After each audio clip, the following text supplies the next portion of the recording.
Next, I'd like to award some of the President's Awards. And these are for all their hard work and dedication and for all the help that they gave me during my time as president. The first award I'd like to present is for Amanda Crosby. Unfortunately, Amanda was not able to attend in person today, but is joining us virtually. So I'd love to give her a round of applause.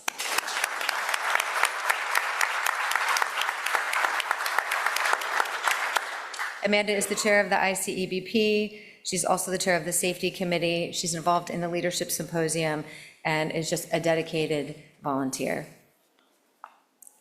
My next presidential award is for Kareem Jabber. Kareem is on the board of directors. The vendor task force is involved with leadership, and he's always been willing to help out whenever there was a need. Thank you. I'm gonna come up.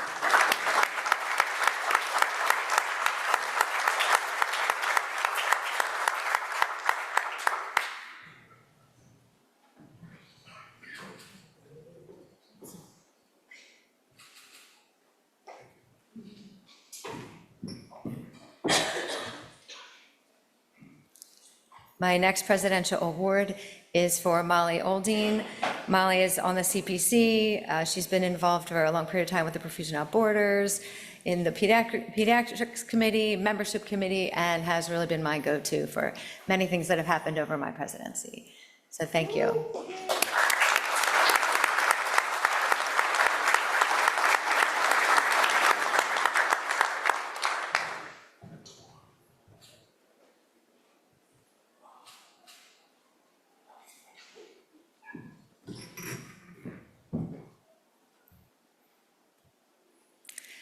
My next award is for Tom Rusk, who is coming this conference but was not able to come for this session today.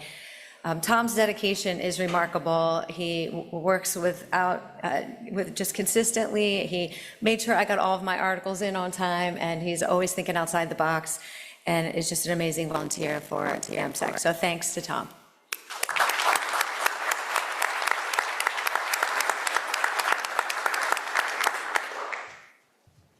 My next award is for Scott.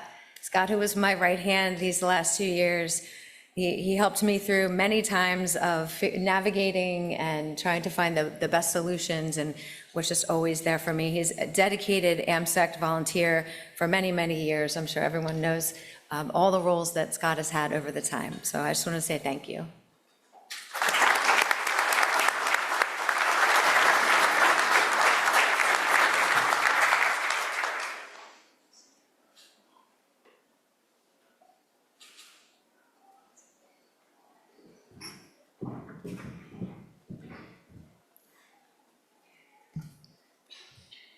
And my last presidential award is for Ray Wong, who again is a volunteer like I've never met before, puts in the time and dedication, was always there for me. He did a phenomenal job with the transition to our new publisher, and is really, taking our journal in a new direction. So I thank you, Ray, for all of your help.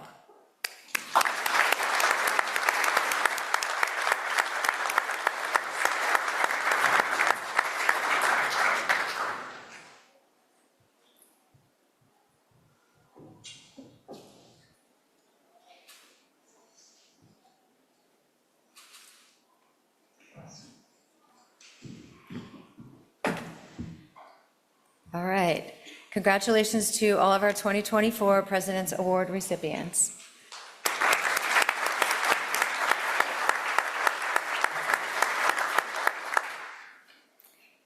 Next, I'd like to introduce the 2024 National Awards.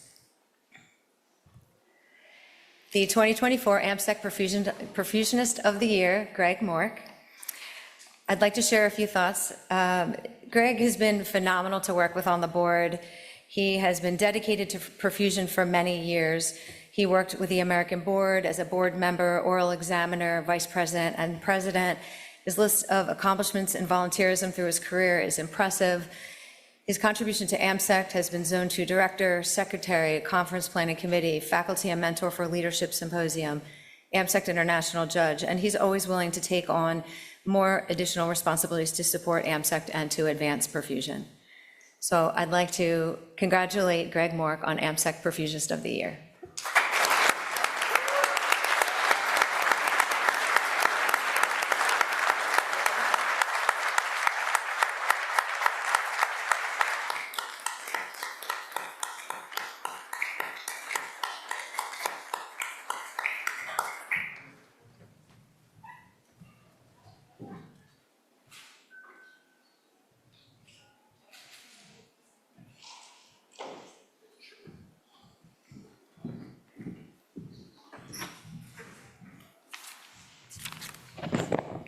Wow. Thank you. I'll keep this really short. I have a lot of people I want to thank. Thank you, Tammy, Scott, Renee, the rest of the board. You guys have been incredible over the last few years, and I'll get to you, don't worry. There's so many people. This is a kind of award that it's not really for me, it's for the people who brought me up and mentored me throughout the years. And I have to give thanks to my family. We all know that perfusion can just chew you up sometimes and create a really tough social life at times. But, you know, one of the things about all of us, at least volunteers and perfusionists, is that we really have to love what we do. Otherwise, this stuff will eat you up. But one of the things that keeps me going through all of these things is the fact that I really love perfusion. And I like being involved, and I like working with people like everybody here. So I'd like to thank all those people, first and foremost. So about 18 months ago, I found myself in a really bad position where I was short-staffed. And the first weekend, I did a liver transplant on Sunday night, finished it up at 5 or 6 in the morning, and then walked over and did a coronary the next day. And I thought to myself, boy, this is gonna suck. It was awful. But, you know, the thing that keeps you going is you really like doing what you do, and you know that there's a light somewhere down the end of the tunnel. So that's one of the things that kept me going. So how did I get into perfusion? A lot of the people that got into perfusion at the same time I did were accidentally introduced into the field. My sister was a cardiac nurse at a hospital. They were opening up a brand new program at Mount Sinai School of Perfusion. And they called it a pump tech school, believe it or not. And everybody that's been around for a little bit knows that we got rid of that term about 100 years ago. But that's how I started. And so why am I here? How do I advance here? There. See the list of people on this board. I'm really not here for me. These are all the people that influenced me and supported me and gave me the mentorship and the courage to move on in a lot of things that we do. If you look at the names up there, Frank Hurley, former president, Mike Hurdle, deceased former president. Lynn Mangiero got me involved in the American board, and she's been a mentor to me ever since. We all know Jeff Riley, and one of the things that I remember Jeff Riley told me once is that everybody should have a mentor and be a mentor. And that's possibly some of the best advice I'd ever gotten in my life from somebody in the profession. But as we all know, he was a huge resource to lose, and we certainly lost him too early. Craig Veselka, he can't make it to this meeting, but I've been friends with Craig Veselka for a good 35, 40 years. Al Stammers, Debbie Adams, Brad Kulat, Jim Rieger, Tammy, all the former presidents that served in this role before I am. I look up to these people, and these people have been extremely, extremely supportive to me in everything that I've done. Scott Snyder, Renee Dickey, the Palmers. This is an interesting story. I met Dave Palmer's family 3 or 4 years ago. Dave's a perfusionist I worked with on the American board, but then I met his wife, Elaine, and his daughter, Amber. And can you only imagine the dinner conversations they have at their table with 3 perfusionists in the family? It's got to be interesting. Students, and there's a lot of the students that I have been a part of their education, and honestly, I really look to the future for these people. They're so smart. One of the things we found out with the leadership symposium is we get these young perfusionists, and they know 1,000 times more than we know about the things that we're trying to do, and it's really encouraging because you know the future of our profession is in pretty good hands because we got some smart people coming into the field. So I'd like you to give you a round of applause for all these students that are in here. They are the future. And obviously there's more people. This is not a conclusive list. There's many other people I'd like to thank, but the list would go on forever and ever and ever, and we got to get out of here at some point. These 3 people. My first job, I worked with Frank Hurley, Mike Hurdle, and Mike George. So Frank Hurley, as you know, he was a past president of AMSEC. Mike Hurdle, same thing. And Mike Jurich was extremely active in local perfusion meetings, and he also started the Rush School of Perfusion in '92. So these are the people that, I mean, how could I not absorb some of the things that they taught me? And I feel like I was raised by pretty good perfusion DNA along the way, and these people are largely responsible for everything that I've done.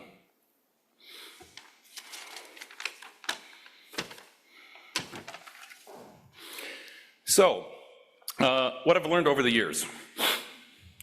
It takes me longer to recover after I work a 24 or 36-hour shift. That's rough. It's a good day when nothing hurts. Orthopedic surgeons are your friends, because God knows, my board knows, or the board members I work with knows I've had plenty of orthopedic surgery over the last few years, but nothing hurts right now. History. And I'm a big stickler with history, because I was the same way when I was on the American board, and this board is the same way. You really, and this is for a lot of the younger perfusionists in the room, you really have to understand the history of where we came from. Because if you do not understand where we came from, you'll have no idea the direction that we're going. And believe it or not, history tends to repeat itself. So I think these are all important things to consider whenever you're making decisions on what you want to do. I don't know much, but I'm learning. I'm not afraid to ask questions. I'm not afraid to say I don't know. And I will be the first one to say I don't know everything.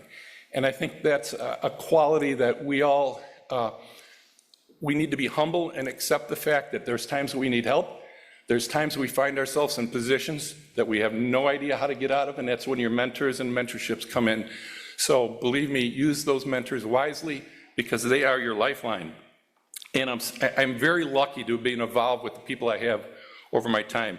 And volunteering. Volunteering is one of these things, it's complete. If you decide to volunteer in organizations like this, or the Academy, or the American Board, or any type of perfusion organization, you'll find that it'll change your pathway dramatically. You will make lifelong friends, you will learn things that you had no idea were even out there, and it will completely change your trajectory in your perfusion world. Now, I'm not saying that everybody needs a volunteer, because that's not the case. There's absolutely nothing wrong with being a good clinician at your hospital and striving for all the best things out there. Another thing that I learned, that the most dangerous phrase in the language, and I'm sure people have heard this before, we've always done it this way. How many times have you heard that? We all are now in the mode of practicing evidence-based medicine, so everything is a much better outlook, and we do things for a reason, not just because we've done them all the time. So a couple of the stories, and these are just really short stories. Some of the things that we've had in the operating room over the years. Does anybody ever put a whoopee cushion on the surgeon's chair when he gets down to do a mammary? It's pretty good. Or the second one is, take a big slug of helium just before you go on bypass. But all seriousness, all joking aside, there's a serious side to what we do, but you need to bring in all aspects of everything in order to create a cohesive team in the operating room. And there's a few pics up here. If you look at the upper left-hand corner, that's a picture when I was on the American board. Far right corner is the AMSEC board. Lower left-hand corner, that's an organization that myself and Brad Coulott co-founded. It's called the Chicagoland Perfusion Foundation. And then, of course, on the far right corner, that's the students, which actually some of them are here today. So these are the students that have been so instrumental in everything I've done in perfusion so far. And then there's some random pictures in the middle, which were fun. And my team is up there giving me a wave off and wishing me luck to accept this award. So from the bottom of my heart, this truly is not my award. This is the award all the people before me, and all the people have done all the work before me. So thank you, Tammy, Scott, Renee, the entire board, everybody who's involved in this process, and I thank AMSEC and Ewald Consulting for everything you guys have done to us. Thank you very much, and it's really a heartfelt, amazing honor to receive this award. Thank you.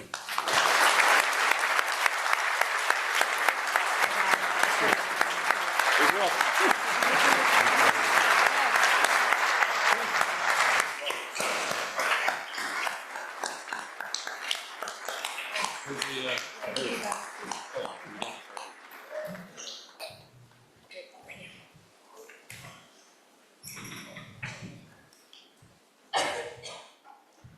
was very inspirational. Thank you, Greg. Next, I'd like to present the 2024 AMSECT Award of Excellence. The AMSECT Award of Excellence was established in 1976 and is presented annually to a perfusionist whose work exemplifies creativity and intellectual honesty. I'll just say a few words. You've heard me talk a lot about Scott and how great it's been to work with him. His list of accomplishments and dedication to perfusion is long and impressive. Starting his work, volunteer work with Perfusion Without Borders Committee, followed as a committee member, followed by being the chair role, he's still a strong force leading that great work. Over the years, Scott's worked on many of AMSEC's initiatives, including the JEC Editorial Assistant, Strategic Planning Committee, Membership Committee, Industry Advisor, Board of Directors not once, but twice, AMSEC Youth Liaison, Treasurer twice, and current President-elect. Scott's presented at national and international conferences and authored publications, and he really legitimizes exactly what this award is all about. So I'd like to present this award to Scott Snyder.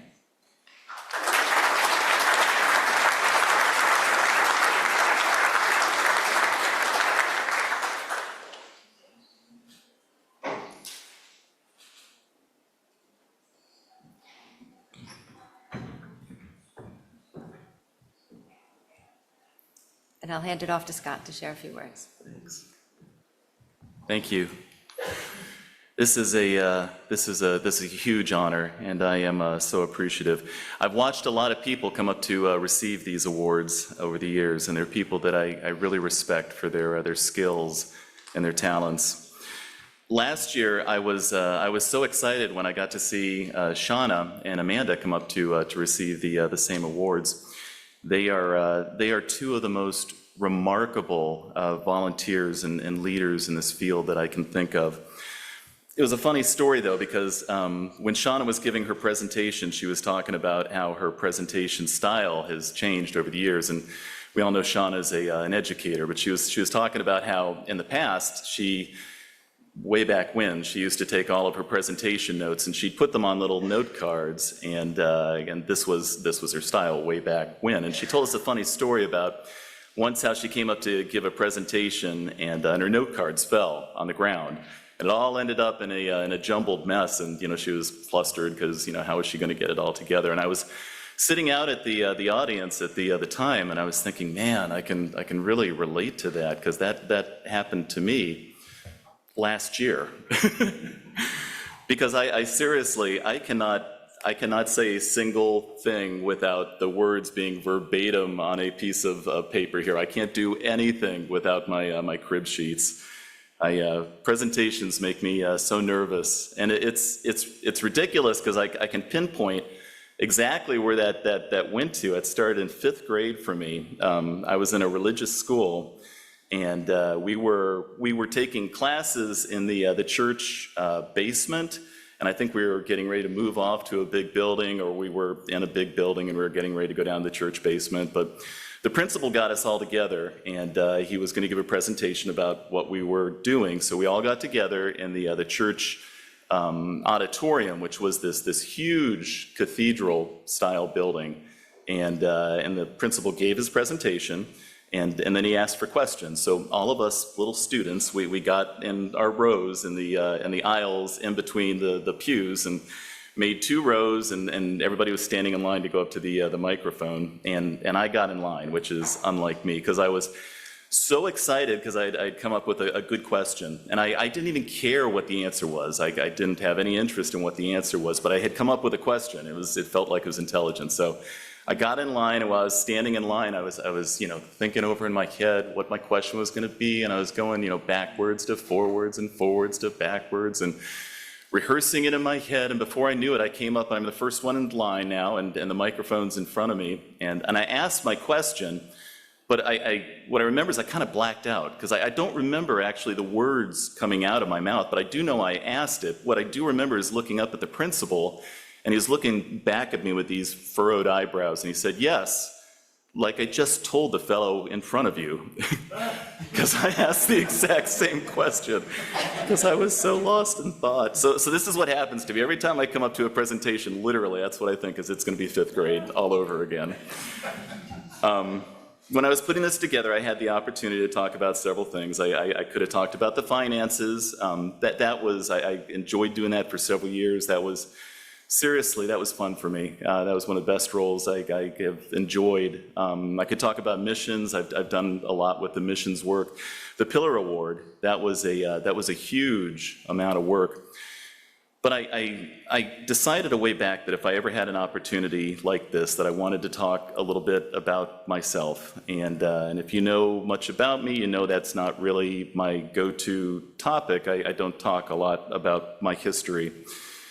But you never know when you can have an opportunity like this. So, and more importantly, there is a message at the end of this, and hopefully it might be helpful to people that are getting started. So, if you bear with me, I promise I will try to make this whole thing worth it.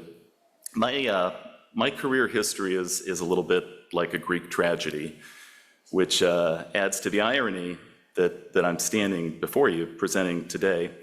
I also had the opportunity to listen to Tammy a couple years ago when she received this award, and I was sitting back in the audience, and she was talking about how inept and how just uncomfortable she felt as a student. And I remember sitting out in the audience and just thinking how brave that was to share something that's so personal about yourself. So it gave me a little bit of courage to do something similar to today, and again, I'll take the deep dive here.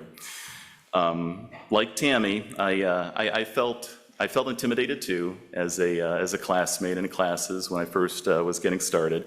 I saw in the registration, Dave Fritzen was on registration. I don't know if he's out in the audience. The lights are so bright. If he is, I wouldn't be able to see him, but Dave was a classmate of mine. I felt intimidated in class also, but one of the things that stands out the most for me was when I first started work in perfusion. I remember standing in the hallway in between ORs, and I was having this great conversation with this really pleasant, smiling young fellow, and we were talking about our work experience and sharing notes about our education experience, and I had a great time talking with him, but I had no idea who he was. And what I remember was the boss walked up next to the two of us, and he, while we're both standing there, he looked at me and he said, "This is the fellow who's going to replace you if you screw up too much." And he was serious. I didn't last very long there. I left after a couple of months, and when I left, that was the month of my wedding. So that was a crazy month. Eventually, I ended up at the Cleveland Clinic, and that, I have to say, was one of the highlights of my professional career for many reasons. They didn't take a lot of outside hires at that time, the Cleveland Clinic. So Marty really took a chance on me, and I was really appreciative. I just felt so proud of my accomplishment. That's what I remember most about that period of time, was just how proud I was of where I was and what I'd been able to do.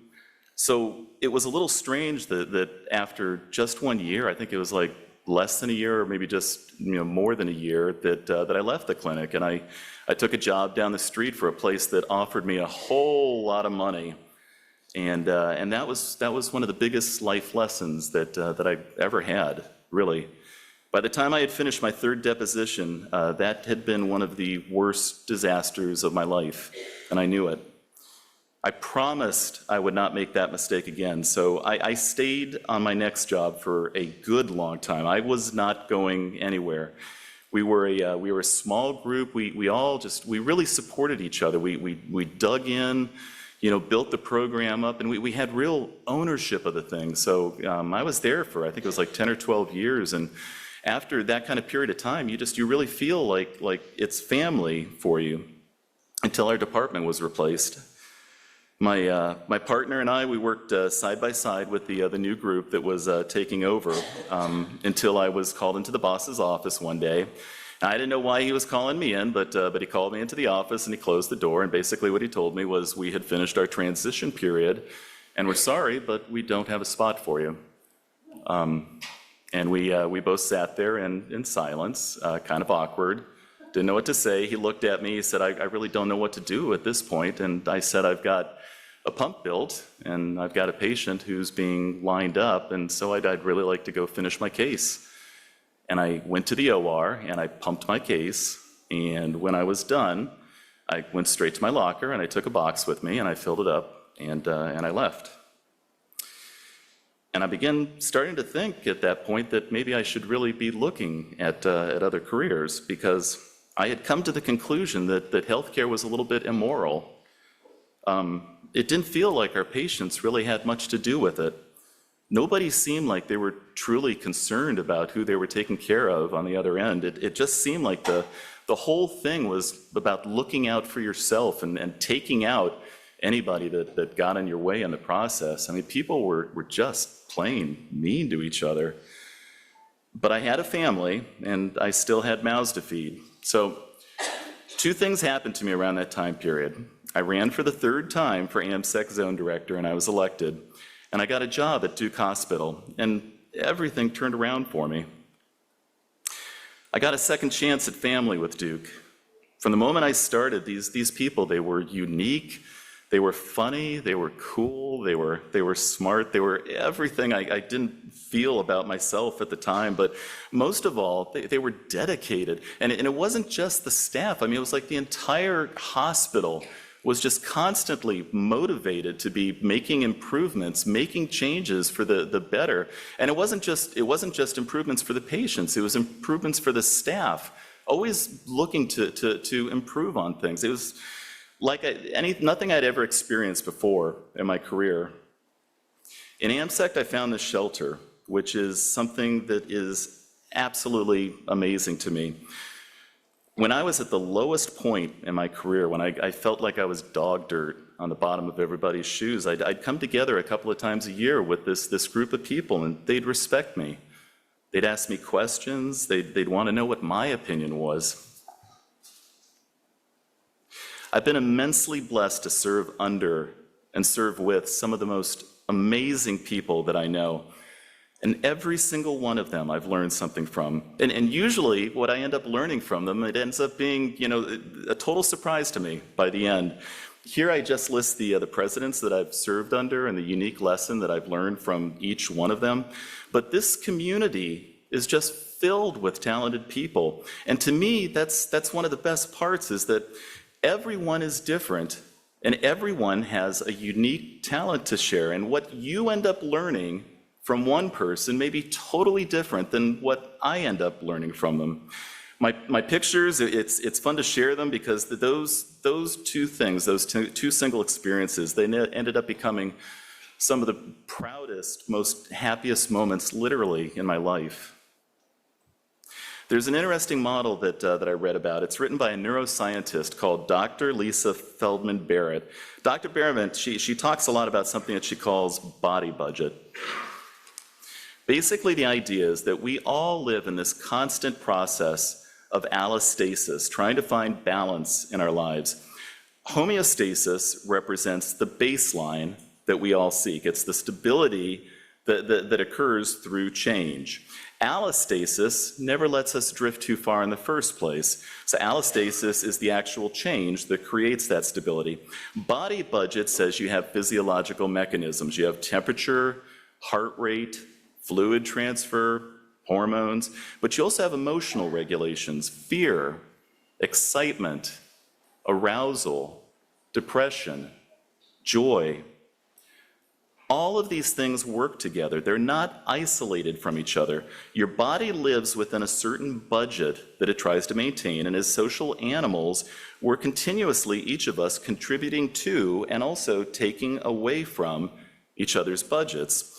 Short insults make us stronger. So like Milo of Croton, if you take the calf and you put it on your back from the very first day it's born, and then you carry it every single day, you get stronger and stronger and stronger. Your baseline raises. Continuous insults, though, can be harmful, and long-term psychological abuse can weaken your health, just like chronic physical stress.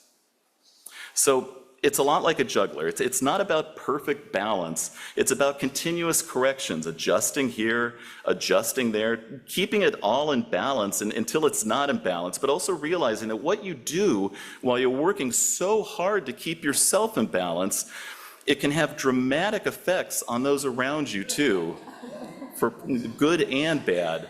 I mean, I think we've all been there. As a result of this co-regulation, for your whole life, outside of your awareness, you make deposits into other people's body budgets as well as withdrawals, and others do the same for you. This is what keeps coming back to me as I've been volunteering my time with you. You never know what effect your words are going to have on somebody else. In AMSECT, I found this shelter of support that I never expected. It's become part of my personal development, part of my growth. But that moment in time when Jim took the time to talk with me, he tells me he still remembers this, in a card aisle at a gift store at a conference we were at, and he encouraged me to run for the zone of directors. He wasn't sitting there and thinking, I'm going to encourage Scott to run for this position, and as a result, he's going to end up volunteering the next 15 years of his life. When Bob encouraged me to run for treasurer, he wasn't thinking, I'm going to encourage Scott to do this thing with finances, and as a result of that, he's going to end up going after his master's degree, which he's been putting off for the last 20 years. And Jeff, when we were in the middle of board meetings, and he would stop the meeting, and he would look me in the eye, and he would say, "What's on your mind, Scott? It looks like you have something to say." He had no idea that he was lighting the path for me that would lead me to this point in my life, right here, right now. This has been on my mind for a while now because I think it's part of our mission. To provide education, yes, and to provide professional needs, to motivate, to encourage, to support. Supporting each other as members of a professional workforce is every bit as important as being able to memorize the coagulation pathway or being the smartest person in the room. We can provide the best education possible, but if we don't support each other, it doesn't matter. Support's the reason this profession has become what it has, the reason why it's gone from on-the-job trained pump technicians to masters trained pump technologists. It's the reason why this society has continued for 60 plus years. We've had incredible role models for this. I've just touched on a few of them. As I mentioned, I am no stranger to religion, but it has amazed me for some time that most of the greatest examples that I know of moral, ethical, kind people are not people that I've found in church. It's people that I've found in this room right here.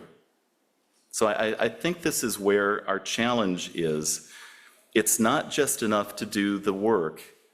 And I'm saying that for myself because that's been the template for everything I've been doing. I always knew I wasn't going to be the smartest person. I figured that I could, make up by just, doing all the work. But if we can't build up those around us, then we failed. Kenny talked to us about that earlier today, about mentorship and sponsorship. It's important that we're building those up around us and that we're inspiring the next generation. I'll end on this note. A few months ago, I got a letter. The name on the envelope, it rang a bell. It was one of the people who had let me go over 10 years ago when I was at one of the lowest points I'd ever been. It was a handwritten letter, and he wrote to tell me how bad he had felt about. He had been holding on to this for 10 years about how bad he felt about how that thing had been handled. And he wrote me after 10 years to apologize. 10 years later. For all he knew, he didn't know who I was. I mean, I could have written him back and just cussed the heck out of him. I mean, how incredibly brave was that? That is acts of kindness. And that humbles me. And I'm convinced that's where our hearts need to be going forward. Collaboration, support. I didn't expect any of this. I am so fortunate, and I am very grateful to all of you. If I have anything to pass along, it's this: enjoy what you're doing, but try to remember while you're doing it that we have one of the coolest jobs in the world. We really do. We are all so fortunate. And while you go about doing all of the incredibly important things that you do with all of the incredibly important people that you do them with, just try to remember that every so often there's going to be people that will come into your path that are just looking for support and are looking for a little bit of help. And remember that the simple words that end up coming out of your mouth may end up being somebody's quote 20 years from now. Thank you.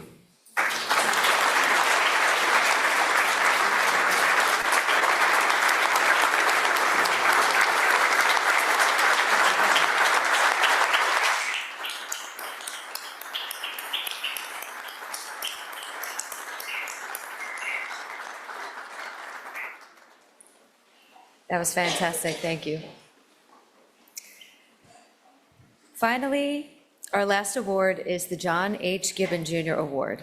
This award is the highest honor in the field of perfusion, presented only to those individuals who have made outstanding contributions to the science and practice of extracorporeal circulation.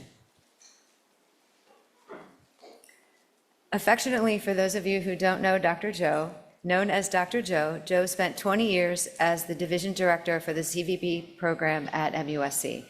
At the time of his retirement, he was the longest-running program director in the college. He mentored over 400 perfusion students, many of whom are in this audience today. He led the efforts to not only elevate MUSC to a graduate curriculum in 2026, but also develop a post-professional program for working professionals to achieve a graduate degree. He himself was a perpetual student, completing a bachelor's in cardiopulmonary technology and respiratory therapy, master's degree in both public administration and healthcare and clinical research, and a PhD in health and rehabilitation science. Before arriving to MUSC in 1994, Joe was the chief of perfusion at Columbia Presbyterian Hospital and Montefiore Hospital in New York City, two of the busiest cardiac surgical programs on the East Coast.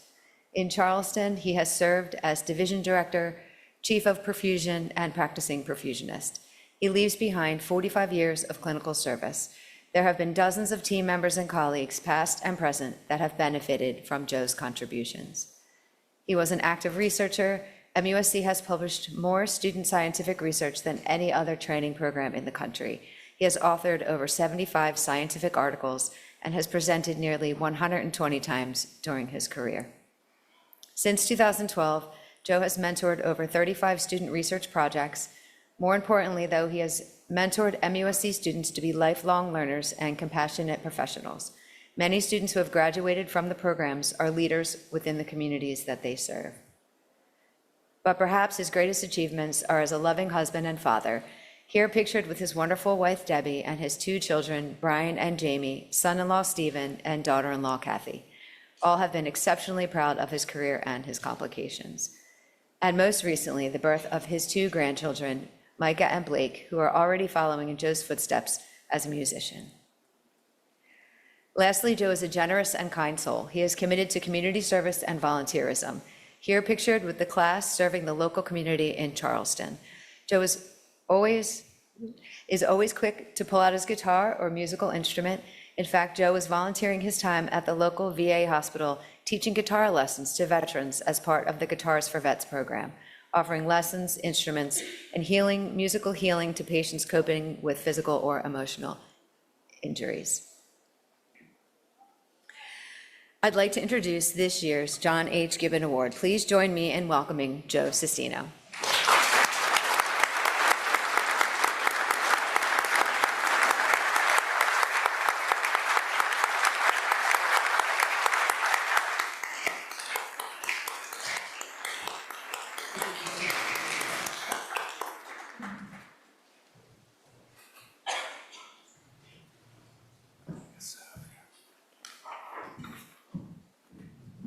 All right, I'd like to welcome Joe to the stage to share a few words.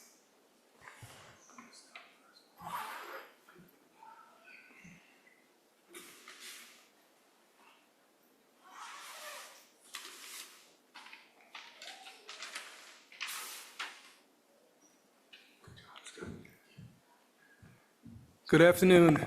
Thank you all for being here today. Thank you for the wonderful introduction, Tammy. I'm so honored to receive this award.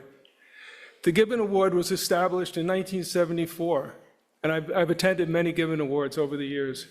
In the beginning, his wife, Maley, also known as Mary Gibbon, but they call her Maley Gibbon, presented the award at AMSEC in the early years, and I remember a lot of those presentations.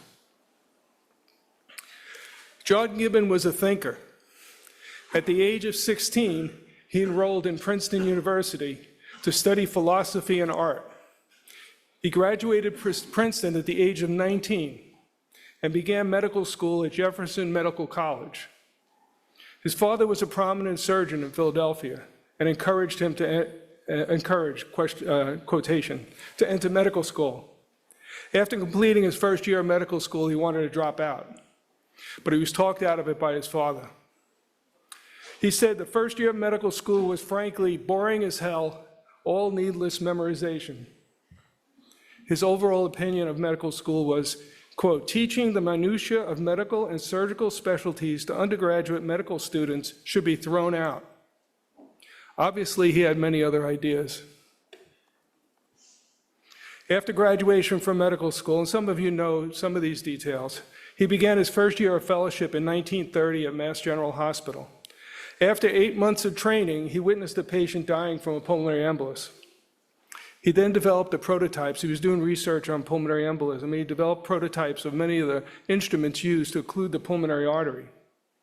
In 1934, he requested an additional year of research from Dr. Churchill at Mass General with the sole purpose of developing the heart-lung machine. Dr. Churchill was not very enthusiastic, but nevertheless, he offered the position to Dr. Gibbon, doubting that he would ever achieve his goal. It was during that 1 year that he developed many of the key components of the heart-lung machine, including the oxygenator, the venous reservoir, and the arterial pump. In 1935, Dr. Gibbon demonstrated artificial circulation could maintain life in cats for up to 2 hours and 51 minutes, and that normal circulation could be reestablished. And get this, he was only 32 years old at the time. Amazing. Dr. Gibbon recounted the first time he successfully maintained oxygenation after complete occlusion of the pulmonary artery. He said, although it gives me great satisfaction to know that open heart operations are being performed daily around the world, nothing in my life has duplicated the joy of that dance around the laboratory. After meeting Maley at Dr. Churchill's lab in the early 1930s, and after working closely in the lab, they became engaged in 1932. Dr. Gibbon often felt that his wife's contributions to his scientific achievements were vastly underrated. The first successful operation was 23 years later. Today, I would like to recall some of the critical events that occurred during the first operation. Fortunately, Mark Cruz interviewed Dr. Bernard Miller, who was a senior resident at the time, and he helped to operate the heart-lung machine. Mark documented the case in this article in Osayo in 2012. As noted in the abstract, there were some serious complications, and I'm going to quote some events from this operation, from this article. The Mayo Gibbon heart-lung machine had 5 roller pumps, 2 for drawing venous blood from the vena cava, 1 for systemic perfusion, 1 for recirculation of the arterial blood to maintain a film on the stationary screens for gas exchange. The venous pumps were servo-regulated with flutter valves to prevent collapse of the vena cava. The arterial pump was servo-regulated by a blood level sensor at the base of the arterial reservoir. The recirculation and arterial pumps had high-pressure sensors that would automatically stop the pumps if pressure exceeded 300 millimeters of mercury. Gas exchange occurred as the venous blood was distributed over a manifold inside the top of a rigid, clear plastic chamber and then cascaded down 8 vertical screens in an oxygen-rich atmosphere. There was no heat exchanger. The patient was an 18-year-old female who had been hospitalized 3 times for right heart failure. Cardiac catheterization demonstrated a large ASD with a 9 liter per minute left to right shunt. The patient became cyanotic when walking only a few steps. The heart-lung machine was primed early in the morning with several units of fresh whole blood that had been anticoagulated with heparin. During previous animal experiments, each fresh unit of blood had the equivalent, it was in milligrams then, but now equivalent of 2,500 units of heparin added to prevent clotting. But for the clinical case on May 6th, blood bank personnel made an error and added only 1,000 units of heparin to each unit of donor blood. So you know where this is going, right? At the onset of bypass, blood flow was gradually increased to 3.3 liters a minute from 1.6. Over the next few minutes, a major problem developed when blood began foaming and leaking from the top of the oxygenator. Attempt to stop leak was recorded on the handwritten notes taken during the perfusion. 1 minute later, high pressure developed in the arterial pump tubing and the recirculation pump flow had to be decreased. A few minutes later, blood film on the 3 screens was lost, leading to inadequate oxygenation. The oxygen saturation from the first arterial blood sample was 56%, and the second one, 15 minutes later, dropped to 31%. The blood was black, according to one eyewitness. The pH progressively declined during the course from 7.41 to 7.20. Dr. Gibbon looked over to Bernard Miller and yelled, "BJ, do something." Dr. Miller broke scrub because the 2 perfusionists that were operating the case were very junior physicians, junior residents. Dr. Miller had done a lot of research in the lab. And so he broke scrub, assisted in replacing blood, eventually depleting all available blood units. Then he added saline solution to the circuit, and they came off bypass. But this time another serious problem developed. Because of blood clotting and loss of circulating volume, the low-level sensor shut down all the roller pumps. At this point, Dr. Miller quickly bypassed the recirculation pump, which allowed some blood to refill the reservoir, and began manual operation of the venous and arterial pumps to maintain perfusion. Venous pump bypassed the oxygenator, and last several minutes were for circulatory support alone. I think they were ventilating during that time. So based on this description, both oxygenator failure and pump failure occurred all in this one case. Dr. Gibbon quickly closed the atriotomy. Sounds like when you read the report that he was being told what to do by the residents at some points. So he said, "Hey, put a clamp on the right atrium." So Dr. Miller quickly closed the atriotomy with a Sistino clamp so that the patient could be rapidly weaned from bypass. Because of these near-catastrophic events, there was some concerns for the patient's neurological status, and anesthesia was stopped. The patient woke up on the table when the skin sutures were being placed. However, by 9 p.m. the evening of surgery, the patient was extubated, maintaining an adequate blood pressure, and was completely lucid, according to the resident's note. The patient recovered completely and was discharged from the hospital on day 13. Here is a picture of the patient 10 years later with President Lyndon Johnson. Dr. Gibbon performed 4 bypass operations, and this is the only one that survived. After that, he declared a moratorium on cardiac surgery. Because of extensive laboratory experiments, and in addition to developing key components for bypass, he also developed many perfusion techniques that we use today. Some were rediscovered many years later, such as vacuum-assisted venous return. Dr. Gibbon had many leadership roles in surgical societies. He also received the Lasker Award for clinical research, which is considered equivalent to the Nobel Prize in the United States. After his retirement in 1967, he enjoyed painting and tennis. Here he is showing a painting of his wife at a reunion on his farm at the Thomas Jefferson Medical School class reunion. He retired on his farm in Pennsylvania and died suddenly after a second heart attack in 1973, following a game of tennis. He was only 69 years old. Unfortunately, he was a cigarette smoker, and that might have contributed to his heart condition and early demise. John Gibbon used poetry as a medium for introspection, and his last known written poem was at the age of 68, less than a year prior to his death. The poem focused on the meaning of Dr. Gibbon's life and harkens back to the strong foundation of philosophy and religion. Having lived 68 years, I don't know who I am, why I am, or where I am. I only know that I am. Now, this instant of time, this no-dimensional dot in the geometry of the universe. After millions of successful open-heart operations, I would dare to say that his impact of life is much more than a no-dimensional dot, and we all here today as witness to that fact. John Gibbon Award was established in 1974, shortly after his death. In the early years, many recipients were surgeons, and the first perfusionist to be honored was Jim Deering. They were all scientists, had many publications. They challenged tradition by rethinking the status quo. A couple of examples. Denton Cooley had almost 1,100 publications and 23,000 citations. John Kirkland had 700 publications. Walt Lilly High had 382 publications and 12,000 citations. Norm Shunway, 500 publications. Michael DeBakey, 500 publications. But the winner is Robert Bartlett, more than 1,100 publications and still publishing. But today we're in a different era than John Gibbon.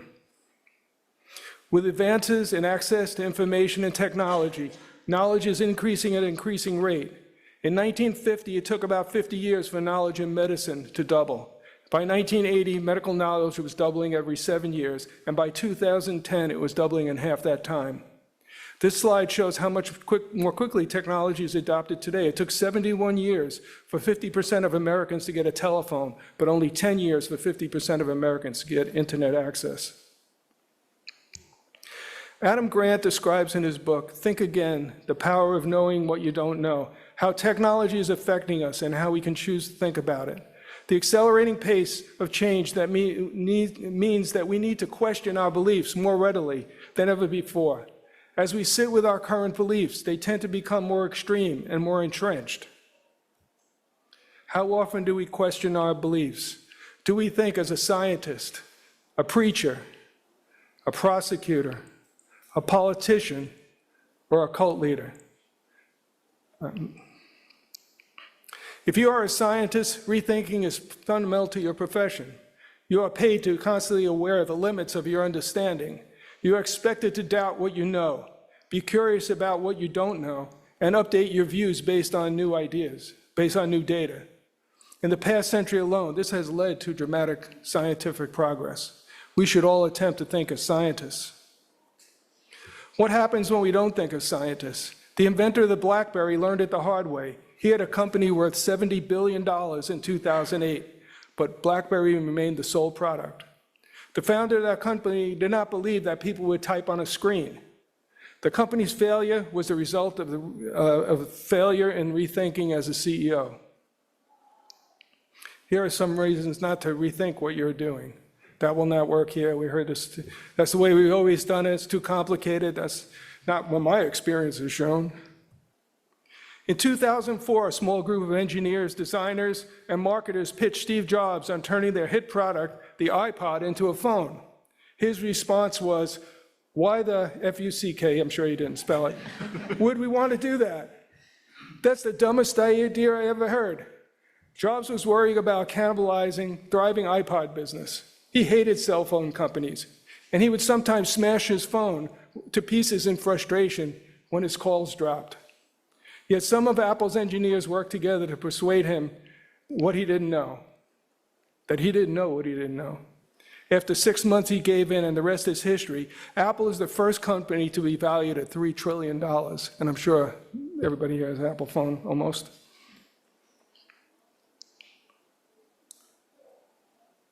I've had the opportunity to rethink perfusion many times in my 45-year career. I started at one hospital, Long Island Jewish, then went to Winthrop Hospital, back to Long Island Jewish, then to Montefiore, Columbia Presbyterian, and then the Medical University of South Carolina. When I started, and some of you here can relate to this, there were no arterial filters, no membrane oxygenators, no centrifugal pumps, no water transfusion machines, no cardioplegia, no heart assist devices, and zero survival for single ventricle patients. I hope that I approach it as a scientist, but unfortunately I made some errors. But I learned along the way and hopefully pass on some of that knowledge to students. I'll give you some examples. When I first started, the hospital I worked at did not use arterial filters. We had fast surgeons, low mortality rate. We used a stainless steel bubble trap with a large metal screen. Every so often when cleaning the bubble trap, I would find fibrin strands or clots on the screen at the end of bypass. Our heparin protocol was to give 1/4 of the initial loading dose every hour, and if it was towards the end of bypass, we had to ask permission from the surgeon to give additional heparin.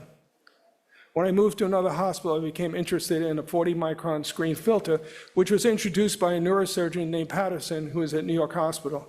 He was concerned about neurological injury after bypass. Use of arterial filters was controversial at that time. There was an article published around called Extracorporeal Pump Filter, Saint or Sinner. Since there was no method of monitoring anticoagulation, the increased surface area of arterial filters was causing filters to fail during bypass and platelet counts to decrease. I initiated a small study in 10 patients where we randomized patients to the use of a disposable arterial filter, and we used manual ACT tubes to monitor anticoagulation. I found there was almost a very small, almost insignificant decrease in platelets in the arterial filter group. And the advantage of having an arterial filter to prevent massive air embolism certainly favored its use. One day I had a mitral valve replacement case, and the surgeon put in a Bjork-Shiley prosthetic valve. The valve annulus was heavily calcified, and following the replacement, the posterior wall of the annulus tore and was bleeding profusely behind the heart. The surgeon tried several times to stop the bleeding and finally said, "Come off bypass, give protamine, and keep the pump suckers going," until the pump clotted. He said, "We're not going to go back on bypass." Well, you know what happened. As soon as the pump clotted, he said, "Set up another pump." So you can imagine I was extremely upset about this, not only losing the patient, but the fact that he initially told me that we're not going to go back on bypass. I guess I believed him. Finally, the case, I met with the chief surgeon, who said to me to get an auto transfusion machine. I didn't know what they were. So I attended right after that, I attended a hemonetics conference in Boston. I became very interested in blood conservation, reducing hemodilution in small prime circuits. The switch to membrane oxygenators was a challenge. Initially, they were much more expensive, so we used them only on the most complex cases. Eventually, we decided if we converted 100% to membrane, we could get a better deal and save money and have a better product.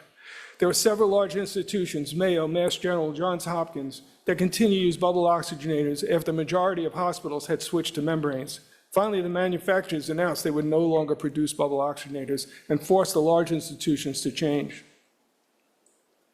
When I first started, there was no cardioplegia. Some hospitals use coronary perfusion, but at the hospital I was at, Long Island Jewish, we used ischemic arrest, similar to Texas Heart Institute. We had fast surgeons. They published a paper in 1975 with 200 operations in a row without a mortality. So why change anything? I attended a conference that showed there was a significant change in cardiac function 5 years after ischemic arrest. Many of the patients who initially did great later developed congestive heart failure, and this was especially true for valve patients who had longer ischemic times. So cardioplegia was the holy grail that was going to prevent this. During this time, I changed to a hospital that used crystalloid cardioplegia. Initially, that was a disaster. Any cross-clamp time over an hour was associated with significant cardiac dysfunction and weaning from bypass. However, once we started using blood cardioplegia, there was a major change and significant reduction in mortality. Ben Mitchell taught me about ventricular assist. Ben Mitchell was the chief perfusionist at Mount Sinai Hospital in New York. He started in 1953 in the lab doing perfusion research and coined the term perfusionist. He was the 1995 Gibbon Award recipient.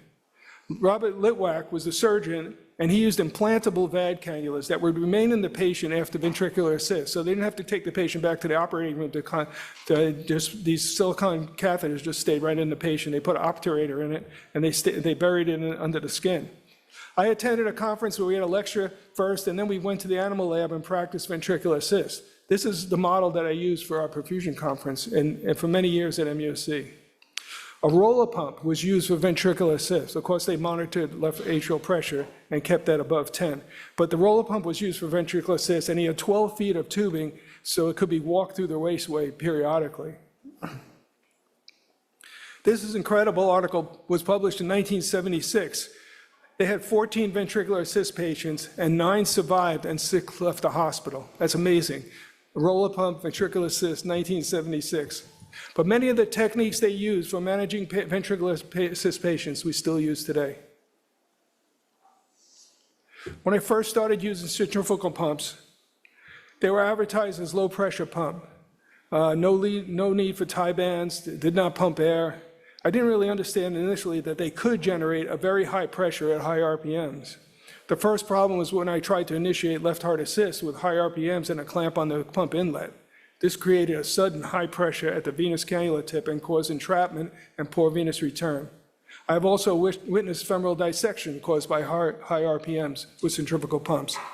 I tried to demonstrate these properties to students so they don't make the same mistake. One day on bypass in the pig lab, I turned the RPMs all the way up and clamped the arterial line to demonstrate high pressure and blew the arterial line apart. In hindsight, I should have done that demo in the sim lab to avoid getting pig blood all over my face. The first case study I published after a presentation was at a local New York, after a presentation at a local New York perfusion meeting. At that time, slides were made by typing on a white piece of paper and taking a photograph of each slide. Jeff Riley was present. He was the editor of the journal at the time and came up to me and suggested that I write it up for the journal. My next presentation was a survey of blood conservation techniques that I presented at AMSEC in Anaheim, California. I used special blue slides for the presentation that cost $5 each. The presentation after me at AMSEC was on separating conjoined twins using deep hypothermia on 2 bypass machines at Johns Hopkins. So I remember having a very, very big audience when I did my first presentation at AMSEC. When I started in perfusion, there was no treatment for single ventricle. I thought single ventricle was the anatomy, and there was just one very large VSD. I didn't understand why the surgeon couldn't just fix it with a large patch, just put a patch in there. Later, I learned that single ventricle was a physiological model, and there was really a hypoplastic left ventricle and a normal right ventricle. But because I was so interested in long-term outcomes in these neonatal patients, that became my PhD thesis. We all have the potential to contribute to medical literature. We are all scientists. Conducting research is an opportunity to learn new ideas by reviewing the literature and questioning what we do and rethink a better way. These are some of the new techniques that are currently being funded through research grants and will influence perfusion practice in the future. We heard about AI this morning, and I really believe there is going to be a future with AI. Although we heard Jim Gaffigan, if you heard of him, I heard him last week. He was in Savannah, and he said that anything with the word artificial has a bad connotation in it. So I don't know what's going to happen with AI, but I'm sure it's going to be incorporated. There's a lot of things that I can see where it could be used with bypass. Miniaturization of bypass, you just have to go to the exhibit hall to see all these small circuits that are there. Tubing to minimize coagulation, preserve platelets. There's a grant now for nitric oxide emitting tubing that emits nitric oxide. Inline monitoring, I think in the future we'll have anticoagulation inline monitoring, lactate inline monitoring. And the elimination of lipids and pump suctions, that's something that definitely needs to be addressed. Advances in resuscitation, David Palmer knows a lot about that, following cardiac arrest. New heart assist devices, organ printing rather than mechanical devices, and endoscopic cardiac surgery. They're doing a lot of that at Boston Children's Hospital now, research-wise, to try and repair congenital heart defects. Peter Atta, in his book Outlive, described lifespan and health span in terms of medicine 1, 2, and 3. Medicine 1 was the increase in lifespan that occurred from 1900 to 2000 due to the use of antibiotics and vaccines. The average lifespan in the US has increased from 45 to 75 years of age during the past 100 years. Here you can see a gravestone of my ancestors from the 1800s, and the first thing you notice is how young they were when they died, many in their 40s and 50s. Lifespan is how long you live, but lifespan is how long you live, but what we need to increase is health span, which is the number of years that you're living a healthy life. Medicine 2.0 has increased lifespan, but not health span. Many people spend the last few years of life with severe disabilities, as noted at the bottom of that Medicine 2.0 curve. Our focus today should be increased health span, and that is referred as to Medicine 3.0. The greatest challenge to increasing health span is to improve long-term outcomes. We know that there's a higher incidence of ADHD in infants less than 1 year of age undergoing heart surgery. Some of that's genetic, some of it may be related to cerebral blood flow during gestation and bypass. There is some weak evidence of an increased risk of dementia and also Parkinson's disease in adult patients that have had open heart surgery. But without long-term follow-up, it's impossible to examine our practices to reduce their risks. One way to change our practice in the future may be monitoring cerebral autoregulation. This technique looks at correlation between mean arterial pressure and cerebral oximetry. Research initially done at Johns Hopkins has shown that there's a wide variability between patients in the cerebral autoregulation range. Below the autoregulation range, decrease in cerebral blood flow increases the risk of cerebral ischemia and stroke. Above the autoregulation range, increased cerebral blood flow is associated with delirium.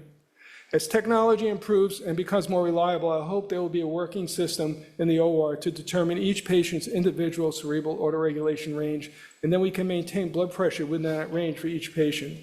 This is one of the first papers in the JEC literature that discusses the issues with this technology. I urge you to stay tuned. The percent of the population over 65 years will more than double between 2000 and 2050, and there's a significant projected increase in the prevalence of type 2 diabetes. This will dramatically increase the need for our services, and we are seeing this already, but we need to focus more on managing these patients differently and incorporating this into perfusion school curriculum. Finally, I would like to implore you to help prepare the next generations of perfusionists. As we start to see a constant wave of perfusionists retiring, we need to fill that gap with competent, highly educated individuals, hopefully with at least a master's degree, and maybe in the future, a doctorate.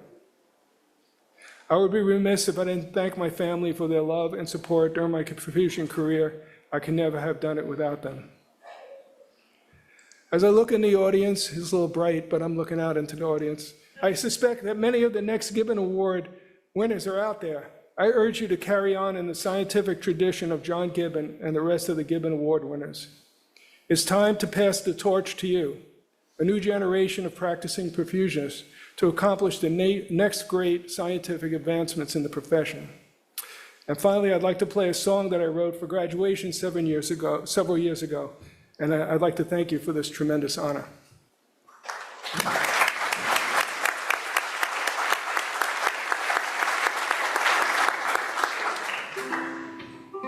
Hope this comes out. Take my wings and fly, and don't get tired. Take my wings and fly, feel your desire. Take my wings and fly, never forget when we first met. Had a dream, being the best, and you'll be that yet. Take my wings and fly, don't get tired. Take my wings and fly, feel your desires. Take my wings and fly, I'll always remember this day forever.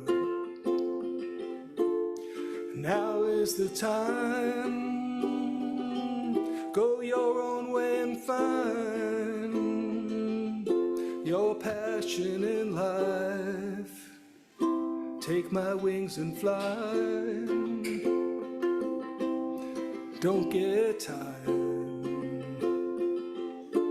Take my wings and fly, feel your desires. Take my wings and fly.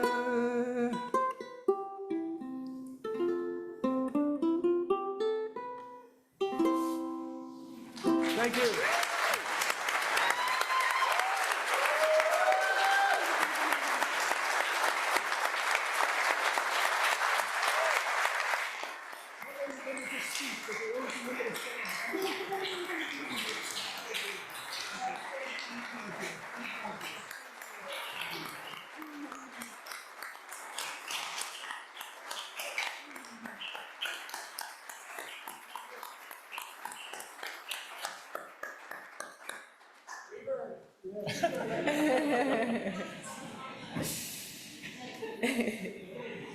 I would like to congratulate again our national award winners, Greg, Scott, and Joe. Thank you so much for sharing with us today, and congratulations.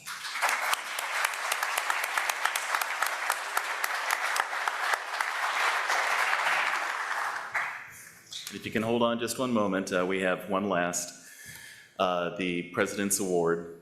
It has been an absolute honor to work with Tammy over the last several years.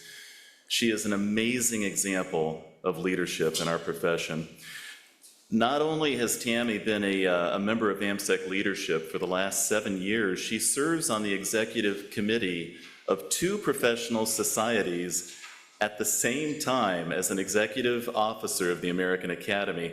And she does all of this while co-chairing our leadership symposium, managing a busy program at the Children's Hospital in Philadelphia, and maintaining a busy lecture schedule, which seemingly has her presenting at about every state and national conference that I ever get to attend.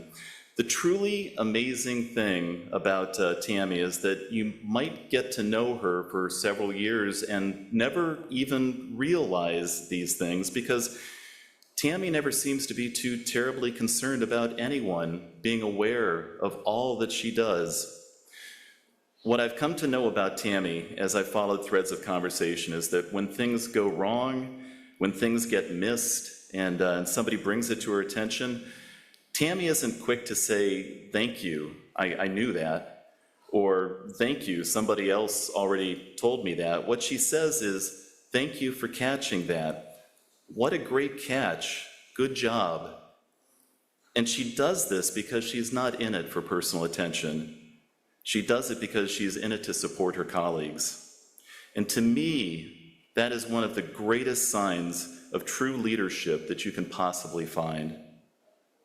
I am truly grateful for having had the opportunity to spend the last 2 years working with Tammy and learning from her. And I know that we are all so grateful to her for sharing her skills and her motivation and her talent.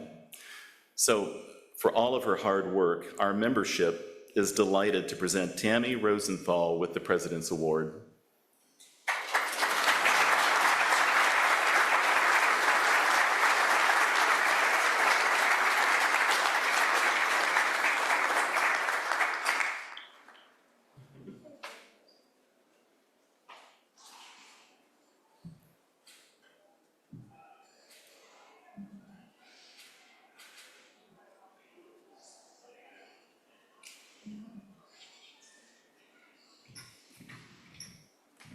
That was very heartfelt, greatly appreciated. Thank you so much. And this ends our award ceremony, so thank you very much for joining, and we'll be moving on to our next session. Thank you.